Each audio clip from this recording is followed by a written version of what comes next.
স্বাগত নিউজ 24 চট্টগ্রাম প্রতিদিনে আপনাদের সাথে আছি আমি সোহাগ বক্স। যাচ্ছি পুরো খবরে। কোটা বিরোধী ঐক্য জোটের ডাকা হরতালের মতো তীব্র আন্দোলনের মুখে অবশেষে 21 নভেম্বর রাঙামাটি জেলা পরিষদের সহকারী শিক্ষক নিয়োগ পরীক্ষা স্থগিত করেছে জেলা পরিষদ। বৃহস্পতিবার দুপুরে জেলা পরিষদের চেয়ারম্যান প্রেস ব্রিফিংয়ে এই তথ্যটি নিশ্চিত করেছেন। এদিকে পরীক্ষা স্থগিত হওয়ায় শুক্রবার হরতাল প্রত্যাহার করে নিয়েছে কোটা বিরোধী ঐক্য জোট। সংগঠনটির নেতারা বলছেন, পরীক্ষা স্থগিত হওয়ায় তারা হরতাল প্রত্যাহার করেছে, তবে তাদের আন্দোলন চলমান থাকবে। কুমিল্লা নগরীর টাউন হল মাঠে আলোচিত বিএনপির দুই গ্রুপের সমাবেশ সুশৃঙ্খলভাবে সমাপ্তি হয়েছে।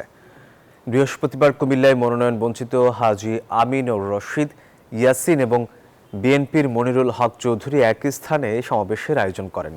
দু গ্রুপের সমাবেশ ডাকায় উত্তপ্ত পরিস্থিতি তৈরি হয়। পরে প্রশাসন টাউন হল মাঠে সমাবেশ নিষিদ্ধ করে ভিন্ন স্থানে করার অনুমতি দেয়। পরে হাজী আমিনুর রশিদ ইয়াসিন দলীয় কার্যালয়ে সমাবেশ করেন এবং মনিরুল হক চৌধুরী পুবালী চত্বরে সমাবেশ করেন। ফেনী সীমান্ত থেকে গত 2 দিনে কোটি টাকার অবৈধ ভারতীয় মালামাল জব্দ করেছে বিজিবি। গোপন সংবাদের ভিত্তিতে ফেনী ব্যাটালিয়নের টহল দল জেলার ফুলগাজী, ছাগলনাইয়া ও পরশুরাম উপজেলা এবং চট্টগ্রাম জেলার সীমান্ত এলাকায় চোরাচালান বিরোধী অভিযান পরিচালনা করে। এ সময় বিপুল পরিমাণ ভারতীয় শাড়ি, 3 পিস সহ চোরাচালানে ব্যবহৃত সিএনজি অটোরিকশা জব্দ করা হয়, যার আনুমানিক বাজার মূল্য 1,48,48,175 টাকা। জব্দ মালামাল স্থানীয় কাস্টমস অফিস এবং মাদক থানায় জমা দেওয়া হয়। খাগড়াছড়ির ভাই বোন ছড়ায় 298 নং সংসদীয় আসনের বিএনপি মনোনীত প্রার্থী ওয়াদুদ ভূঁইয়ার সমাবেশ হয়েছে। বিকেলে মিলেনিয়াম হাই স্কুলের মাঠে এই সমাবেশ হয়। এ সময় প্রধান অতিথির বক্তব্যে ওয়াদুদ ভূঁইয়া বলেন, বিএনপির জিয়াউর রহমানের আদর্শে দেশ গড়তে ও অস্থিতিশীল পাহাড়ে শান্তি ফিরিয়ে আনতে কাজ করে যেতে চান। এ সময় তিনি আগামী নির্বাচনে ধানের শীষে ভোট দিয়ে তাকে বিজয়ী করতে নেতাকর্মীদের আহ্বান জানান। কুমিল্লা সিসিএন বিজ্ঞান ও প্রযুক্তি বিশ্ববিদ্যালয়ে বিভিন্ন ক্লাব সোসাইটির ভোট গ্রহণ অনুষ্ঠিত হয়েছে। সকাল 9:30 থেকে ভোট গ্রহণ শুরু করে দুপুর 1টায় শেষ হয়। বিশ্ববিদ্যালয়ের 15টি ক্লাব সোসাইটির মধ্যে 13টি ক্লাবের সরাসরি ভোট গ্রহণ হয়। সভাপতি, সেক্রেটারি সহ প্রতিটি ক্লাবে 7টি পদের বিপরীতে নির্বাচন করছেন প্রার্থীরা।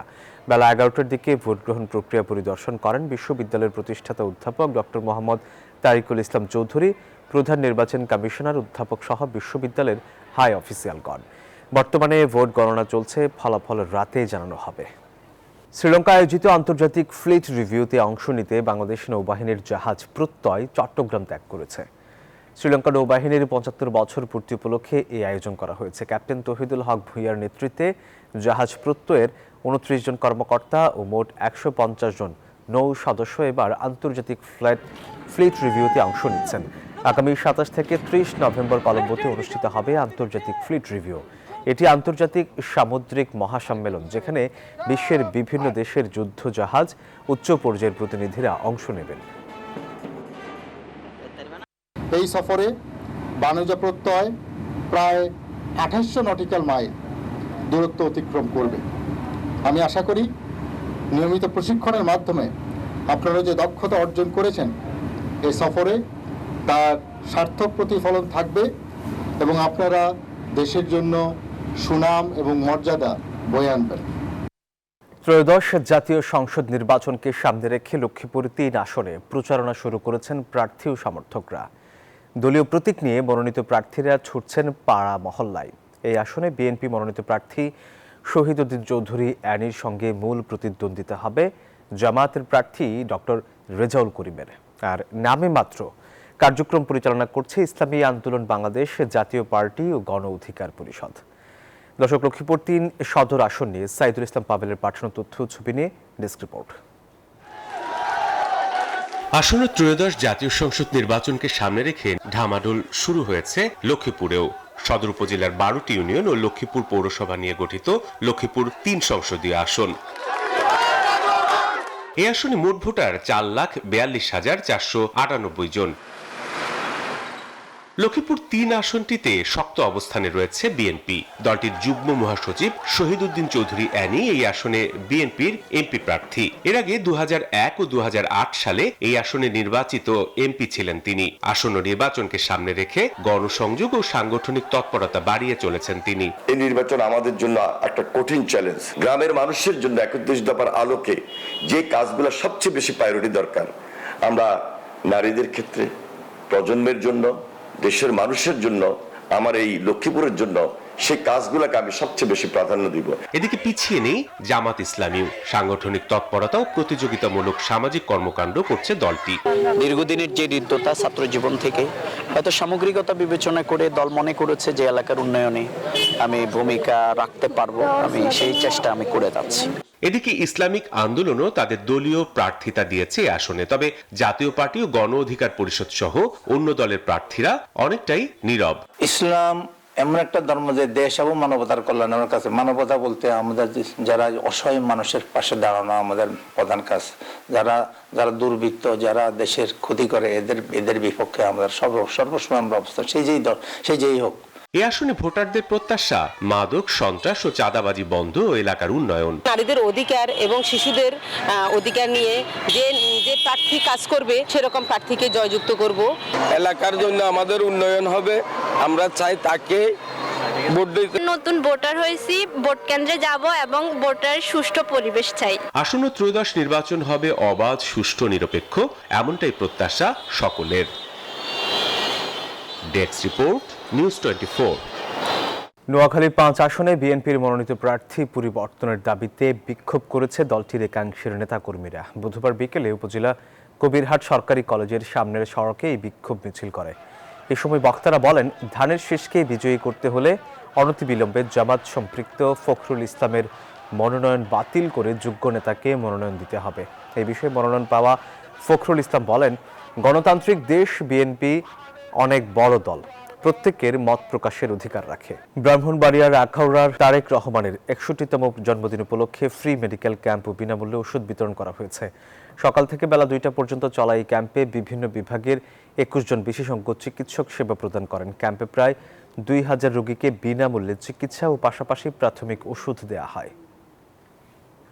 বান্দরবানে অবৈধ ইটভাটা উচ্ছেদ অভিযান চলাকালে ভ্রাম্যমাণ আদালত ও আইন শৃঙ্খলা বাহিনীর উপর হামলা চালিয়েছে শ্রমিকরা। এ সময় পুলিশ ও বিজিবির প্রায় 57 জন আহত হয়েছেন এবং 6টি গাড়ি ভাঙচুর করেছে শ্রমিকরা। দুপুরে লামা উপজেলার অবৈধ 28টি ইটভাটায় ভ্রাম্যমাণ আদালত উচ্ছেদ অভিযানের সময় তাদের অবরুদ্ধ করে হামলা চালায় ইটভাটার প্রায় কয়েকশত শ্রমিক। এক পর্যায়ে পুলিশ ও বিজিবি পরিস্থিতি নিয়ন্ত্রণে লাঠিচার্জ করলেই সংঘর্ষে পরিণত হয়। পরে সেনাবাহিনী পরিস্থিতি নিয়ন্ত্রণে আনে। পুলিশ ঘটনাস্থল থেকে 8 হামলাকারীকে আটক করেছে। খাগড়াছড়ি পার্বত্য জেলা পরিষদের সাথে টিআইবি শনাকের মত বিনিময় সভা হয়েছে। বিকেলে জেলা পরিষদের সম্মেলন কক্ষে এই মত বিনিময় সভা হয়। এ সময় প্রধান অতিথির বক্তব্যে শেফালিকা ত্রিপুরা বলেন, স্বাস্থ্য ও শিক্ষা নিয়ে সভায় যে সব বিষয়গুলো উত্থাপিত হয়েছে তা বাস্তবায়নে কাজ করা হবে। সভায় শনাকের সদস্য ও প্রেস ক্লাবের সিনিয়র সহসভাপতি বক্তব্য রাখেন আরও অনেকেই। মৎস্য বিভাগের সনদ জটিলতার কারণে ব্রাহ্মণবাড়িয়ার আখাউড়া স্থলবন্দর দিয়ে অনির্দিষ্টকালের জন্য মাছ রপ্তানি বন্ধ হয়ে গেছে। সকাল থেকে ভারতে মাছ রপ্তানি করতে পারছেন না ব্যবসায়ীরা। প্রতিদিন স্থলবন্দরটি দিয়ে 50 থেকে 70 টন মাছ রপ্তানি হয়, যার মধ্যে রয়েছে রুই, কাতল ও পাঙ্গাস সহ দেশীয় নানা প্রজাতির মাছ। এসব মাছ রপ্তানিতে আগে ম্যানুয়ালি সনদ দিলেও গত 13 নভেম্বর থেকে অনলাইন করার নির্দেশনা দেয় জাতীয় রাজস্ব বোর্ড। তবে মৎস্য অধিদপ্তর অনলাইন না করায় বৃহস্পতিবার থেকে বিল অব এন্ট্রি করতে পারছেন না রপ্তানিকারকরা। এতে প্রতিদিন প্রায় 1.5 কোটি টাকার মাছ রপ্তানি ব্যাহত হবে বলে জানায় ব্যবসায়ীরা। অনলাইনে করার জন্য আমাদের বাংলাদেশ সিঙ্গেল উইন্ডো একটা ওয়েবসাইট আছে, এখানে রেজিস্ট্রেশন করতে হবে, ইউজার আইডি পাসওয়ার্ড আমাদের যেমন করতে হবে, ব্যবসায়ীদের ঠিক একইভাবে করতে হবে। আমরা অলরেডি আবেদন করছি গতকালকে, আজকে আমাদের ইউজার আইডি পাসওয়ার্ড আমরা পেয়ে গেছি। চট্টগ্রাম এলিভেটেড এক্সপ্রেসওয়েতে গাড়ি ছিটকে পড়ে এক পথচারী নিহত হয়েছেন। এ সময় আহত হয়েছেন অন্তত 4 জন। বৃহস্পতিবার বিকেলে নগরীর নিমতলা বিশ্ব রোডের ফ্লাইওভারে এই দুর্ঘটনা ঘটে। বিষয়টি নিশ্চিত করে বন্দর থানা পুলিশ জানায়, পতেঙ্গা থেকে শহরের দিকে যাওয়ার পথে এক্সপ্রেসওয়ে থেকে একটি প্রাইভেট কার ছিটকে নিচে পড়ে যায়। এ সময় এক পথচারী আহত হলে তাকে হাসপাতালে নেয়ার পর মারা যান তিনি। এই দুর্ঘটনায় আহতদের উদ্ধার করে হাসপাতালে পাঠানো হয়েছে।